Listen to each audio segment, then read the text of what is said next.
ನಿನ್ನ ಸನ್ಮಾರ್ಗ ಗೆಲ್ಲುತ್ತೆ, ನನ್ನ ವಾಮ ಮಾರ್ಗ ಸೋಲುತ್ತೆ. ಈಗ ಗೆದ್ದಿದ್ದು ನನ್ನ ವಾಮ ಮಾರ್ಗನೇ.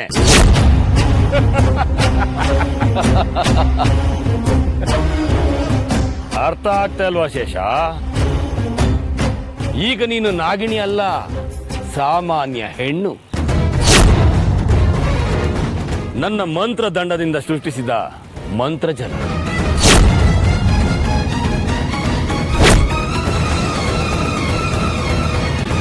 ಅದು ಸಾಮಾನ್ಯ ಮಂತ್ರಜಲ ಅಲ್ಲ, ನಾಗಕ್ಷೀಣ ಮಂತ್ರದಿಂದ ಮಂತ್ರಿಸಿರೋ ಜಲ ಅದು. ಯಾವುದೇ ನಾಗಗಳ ಮೇಲೆ ಬಿದ್ರೂ ಆ ನಾಗಗಳು ತಮ್ಮ ಶಕ್ತಿಯನ್ನ ಕಳ್ಕೋತವೆ.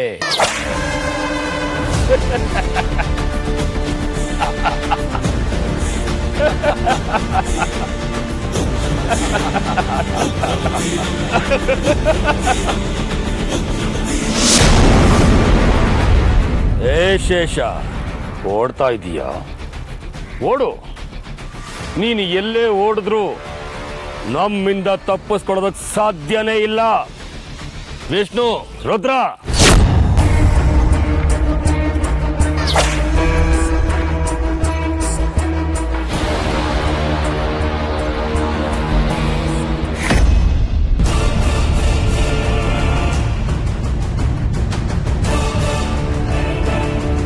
ನನ್ನ ಶೇಷ ಅಪಾಯದಲ್ಲಿರೋದು ಖಚಿತವಾಗಿ ಗೊತ್ತಾಗ್ತಿದೆ. ಆದ್ರೆ ಎಲ್ಲಿ, ಯಾವ ಸ್ಥಿತಿಯಲ್ಲಿದ್ದಾಳೆ ಅನ್ನೋದು ಮಾತ್ರ ಗೊತ್ತಾಗ್ತಾ ಇಲ್ಲ. ಪರಮೇಶ್ವರ, ಭಕ್ತ ವತ್ಸಲ, ನಮಗಾದವ್ರ ಪಾಲಿಗೆ ನಾವಾಗ್ಲೇಬೇಕು. ಅದೇ ಧರ್ಮ. ಎಲ್ಲಿಗೆ ಹೋಗ್ಲಿ ನಾನು? ಈಗ ಮನೆಗೆ ಹೋಗಿ ನೋಡ್ಲಾ? ಶೇಷ ಇದ್ದ ಜಾಗದಲ್ಲಿ ಹೋಗಿ ಹುಡುಕ್ಲಾ? ಪರಮೇಶ್ವರ, ನನ್ನ ಕಣ್ಣನ್ನ ಕಟ್ಟಿ ಕಾಡು ಬಿಟ್ಟಾಗಿದೆ. ನನಗೀಗ ನೀನೇ ದಾರಿ ತೋರಿಸ್ಬೇಕು. ಓಂ ನಮಃ ಶಿವಾಯ, ಓಂ ನಮಃ ಶಿವಾಯ, ಓಂ ನಮಃ ಶಿವಾಯ.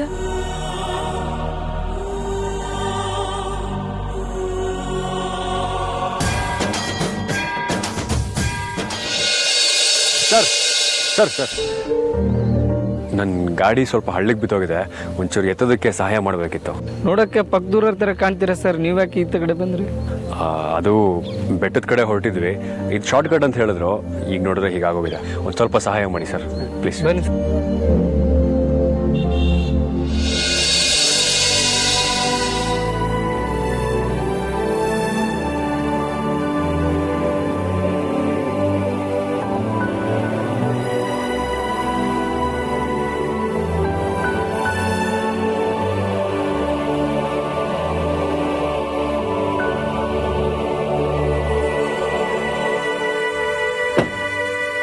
ಅಣ್ಣ, ನಿಮ್ದ ತುಂಬ ಉಪಕಾರ ಆಯಿತು. Thank you so much.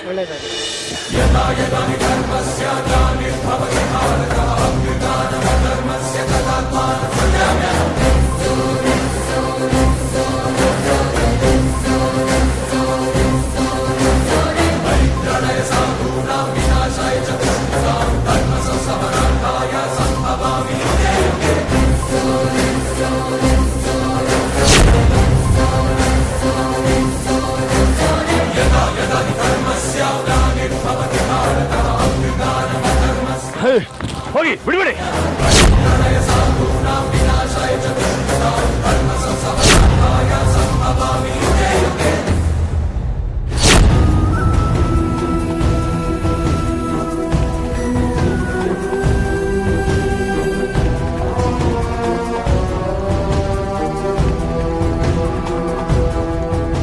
Parameshwara, ನಾನು ಎಲ್ಲಿ ಹೋಗ್ಲಿ, ಏನ್ ಮಾಡ್ಲಿ, ಒಂದು ಗೊತ್ತಾಗ್ತಾ ಇಲ್ಲ.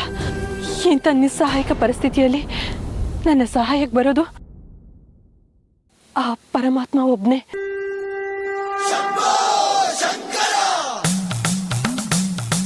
ಮಹಾದೇವ, ನಾನು ಕಷ್ಟದಲ್ಲಿದ್ದಾಗ ಶೇಷ ನನಗೆ ಸಹಾಯ ಮಾಡಿದಾಳೆ. ಸಾಕಷ್ಟು ಸಲ ತನ್ನ ಪ್ರಾಣನೂ ಲೆಕ್ಕಿಸದೆ ನನ್ನ ಪ್ರಾಣನ ಉಳಿಸಿದಾಳೆ.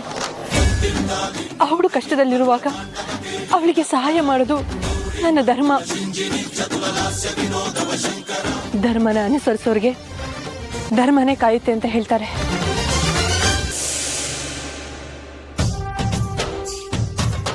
ಓಂ ನಮಃ ಶಿವಾಯ, ಓಂ ನಮಃ ಶಿವಾಯ, ಓಂ ನಮಃ ಶಿವಾಯ, ಓಂ ನಮಃ ಶಿವಾಯ. ಸುಬ್ರಹ್ಮಣ್ಯಾಯ ನಮಃ, ಸುಬ್ರಹ್ಮಣ್ಯಾಯ ನಮಃ.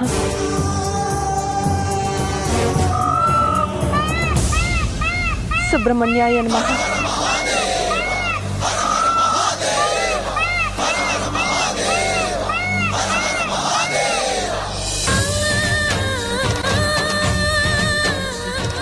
ಪರಮಾತ್ಮ, ನನ್ನ ಕೂಗು ನನಗೆ ಇಷ್ಟು ಬೇಗ ಕೇಳಿಸುತ್ತೆ ಅಂತ ನಾನು ಅನ್ಕೊಂಡಿರಲಿಲ್ಲ.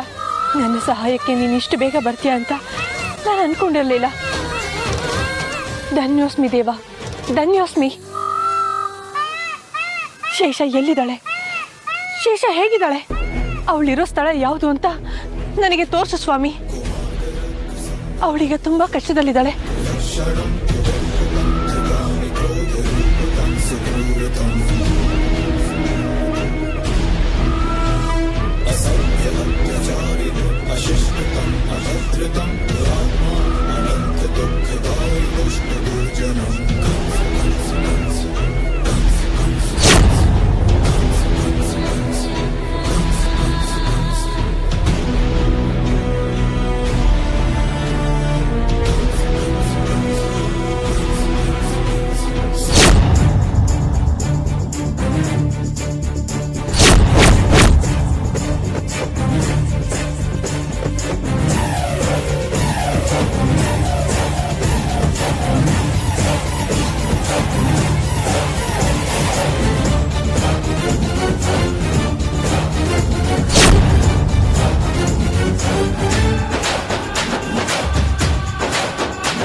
ನಿನ್ನ ಈ ಸ್ಥಿತಿಯನ್ನು ನೋಡಿ ನನ್ನ ಮನಸ್ಸಿಗೆ ಹೇಳೋಕ್ಕಾಗದಿರೋ ಸಂತೋಷ. ಮತ್ತೊಬ್ಬರ ಸಂಕಟದಲ್ಲಿ ಸಂತೋಷನ ಕಾಣೋದು ಮನುಷ್ಯತ್ವ ಅಲ್ಲ, ರಾಕ್ಷಸತ್ವ. ಮನುಷ್ಯತ್ವದ ಬಗ್ಗೆ ಮಾತಾಡೋ ಯೋಗ್ಯತೆ ಆಗ್ಲಿ ಅರ್ಹತೆ ಆಗ್ಲಿ ನಿನಗಿಲ್ಲ.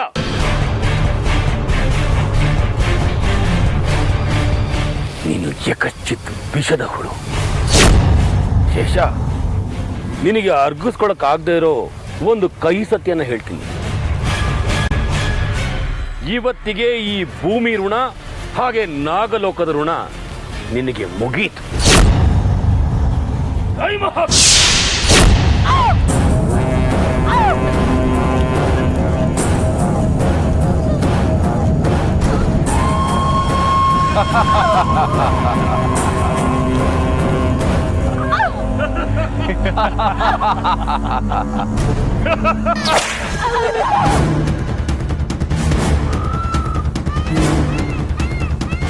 ಅಮೃತ ಅಲ್ಲ, ಸಾಕ್ಷಾತ್ ಹರಿಹರ ಬ್ರಹ್ಮಾದಿಗಳೇ ನಿನ್ ಸಹಾಯಕ್ಕೆ ನಿಂತರು. ಇವತ್ತು ನೀನು ಜೀವಂತವಾಗಿ ಉಳಿಯೋದಿಲ್ಲ. ಅನ್ಯಾಯಕ್ಕೆ, ಅಹಂಕಾರಕ್ಕೆ, ಅಟ್ಟಹಾಸಕ್ಕೆ ಅಂತ್ಯ ಅನ್ನೋದು ಇದ್ದೇ ಇರುತ್ತೆ ಭೈರವ. ಹರಿಹರ ಬ್ರಹ್ಮಾದಿಗಳು ದೂರದ ಮಾತು. ನನ್ನ ಅಮೃತಾಳಿದ್ದಾನೆ. ನಿನ್ನ ಅಂತ್ಯ ಅನ್ನೋದು ಆ ಸೂರ್ಯನಷ್ಟೇ ಸತ್ಯ.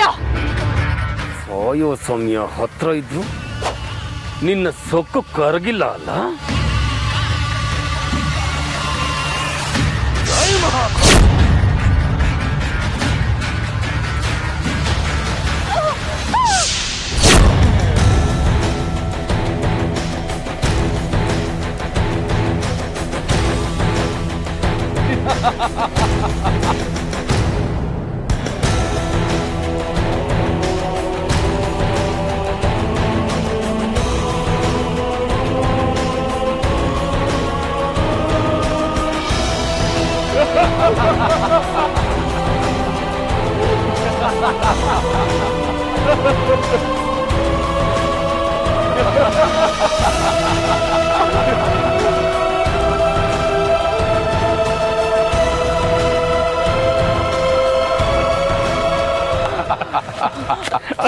ಹೋಗ್ತೀಯಾ?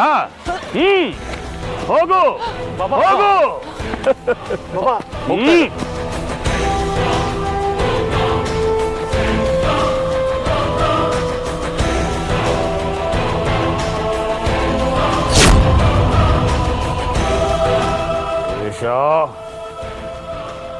ನೀನು ಅತಳ ವಿತಳ ಸುತಳ ಪಾತಾಳ ತಳ ತಳದಲ್ಲಿ ಅಡಗಿದ್ರು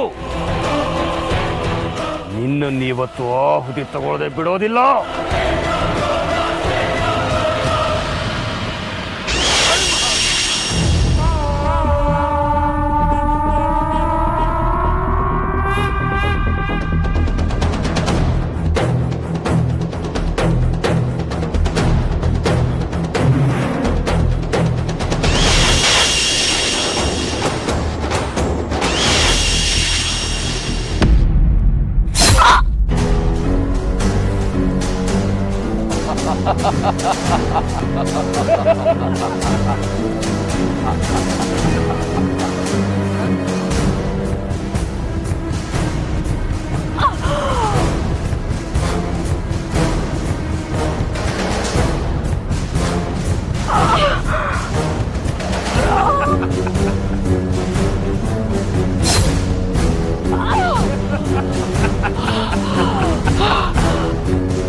ನಾನು ನಿಮಗೆ ಯಾವ ಮೋಸನೂ ಮಾಡಿಲ್ಲ.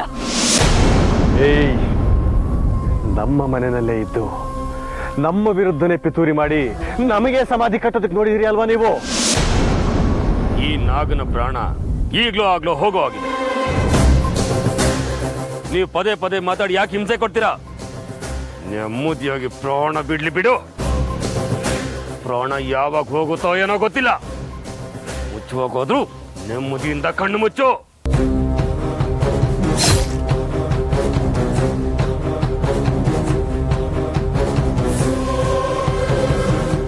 ನೋಡಿ, ನಾಗ ಹತ್ಯಾ ದೋಷನ ಪರಿಹಾರ ಮಾಡ್ಕೊಳ್ಳೋದಕ್ಕೋಸ್ಕರ ನಾನೊಂದು ಶಿವಕ್ಷೇತ್ರಕ್ಕೆ ಹೋಗಿ ಪೂಜೆ ಪುನಸ್ಕಾರ ಹೋಮ ಹವನಗಳನ್ನ ಮಾಡಿಸ್ಬೇಕು.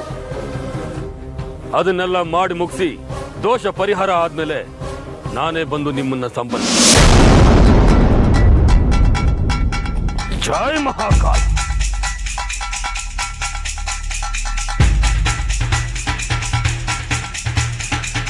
ಸಾಯಿ.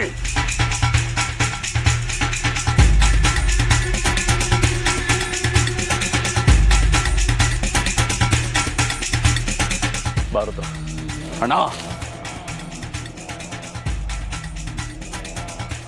ಆ ಶೇಷ ಇನ್ನೂ ಬದುಕಿದ್ದಾಳೆ. ಅವಳನ್ನ ಸಂಪೂರ್ಣವಾಗಿ ಮುಗಿಸಿ ಇಲ್ಲಿಂದ ಹೊರಡೋಣ. ಅವಳ ಸ್ಥಿತಿಯನ್ನು ನೋಡಿದರೆ ಯಾವುದೇ ಕಾರಣಕ್ಕೂ ಅವಳು ಬದುಕೋದು ಸಾಧ್ಯ ಇಲ್ಲ. ಹೀಗಿರುವಾಗ ಅನಾವಶ್ಯಕವಾಗಿ ನಾವ್ಯಾಕೆ ತೊಂದರೆ ತಗೋಬೇಕು? ಬಾ.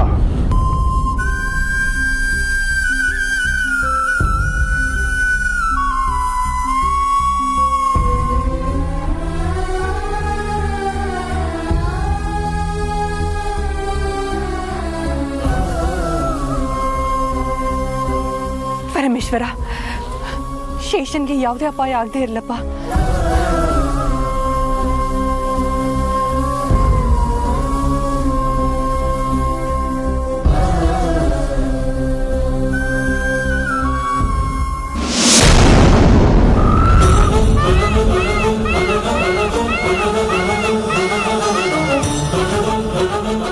ಇದು ಭೈರವನ ಮೂಲ ಸ್ಥಳದ ದಾರಿ ಅಲ್ವಾ? ಅಂದ್ರೆ ಶೇಷ ಇಲ್ಲಿದ್ದಳ? ಶೇಷ ಯಾಕೆ ಇಲ್ಲಿಗೆ ಬರೋದಕ್ಕೊಲ್ಲು? ಆ ಭೈರವ ತನ್ನ ಮಾಯಾಶಕ್ತಿಯಿಂದ ಶೇಷನಲ್ಲಿ ಕರ್ಸ್ಕೊಂಡಿದ್ದಾನ. ನನ್ನ ಮೇಲಿರೋ ಕೋಪ ದ್ವೇಷನ ಶೇಷನ್ ಮೇಲೆ ತೀರಿಸ್ಕೊಳ್ಳೋ ಸಂಚಲನ ಏನಾದ್ರೂ ಮಾಡಿದಾನ?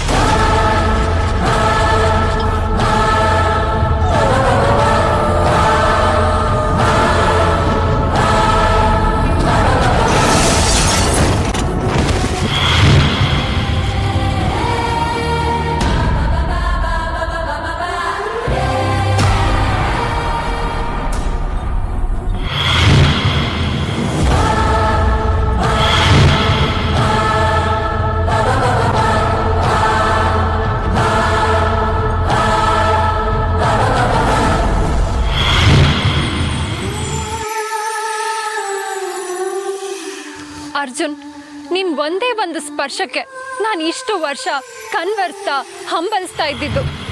ನನ್ನ ಕನವರಿಕೆ, ನನ್ನ ಹಂಬಲಿಕೆ, ನನ್ನ ಚಡಪಡಿಕೆ, ನನ್ನ ತಳಮಳ ಎಲ್ಲ ಇವತ್ತಿಗೆ ಕೊನೆ ಆದ್ವು. ನೀನು ನನ್ನ ಸನಿಹ ಇರಬೇಕು ಅಂತಾನೆ ದೇವ್ರು ನನಗಿಷ್ಟು ಶಕ್ತಿ ಕೊಟ್ಟು ಕಲ್ ಮಾಡ್ಬಿಟ್ಟ. ಹೆಣ್ಣಿಂದ ನಾಕ, ಹೆಣ್ಣಿಂದ ನರಕ ಅಂತಾರೆ. ಅಮೃತ ನಿನಗೆ ಪ್ರೀತಿ ಅನ್ನೋ ನಾಕ ತೋರಿಸಿದ್ರೆ ನಾನು ನಿನಗೆ ಮತ್ತೆ ನರಕ ತೋರಿಸ್ಬೇಕು ಅಂತ ಜೀವಂತವಾಗಿದ್ದು.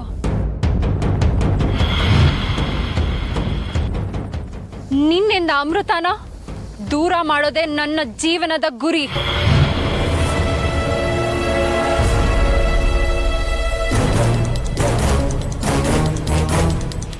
ಇಲ್ಲಿವರೆಗೂ ಕಾದಿದ್ದಕ್ಕೆ ನನಗೊಂದೊಳ್ಳೆ ಉಡುಗೊರೆ ಸಿಗುತ್ತಾ ಅರ್ಜುನ್? ನಿನ್ನ ಅಮೃತ ಪ್ರೀತಿಗೆ ಆಯಸ್ಸು ತುಂಬಾ ಕಡಿಮೆ.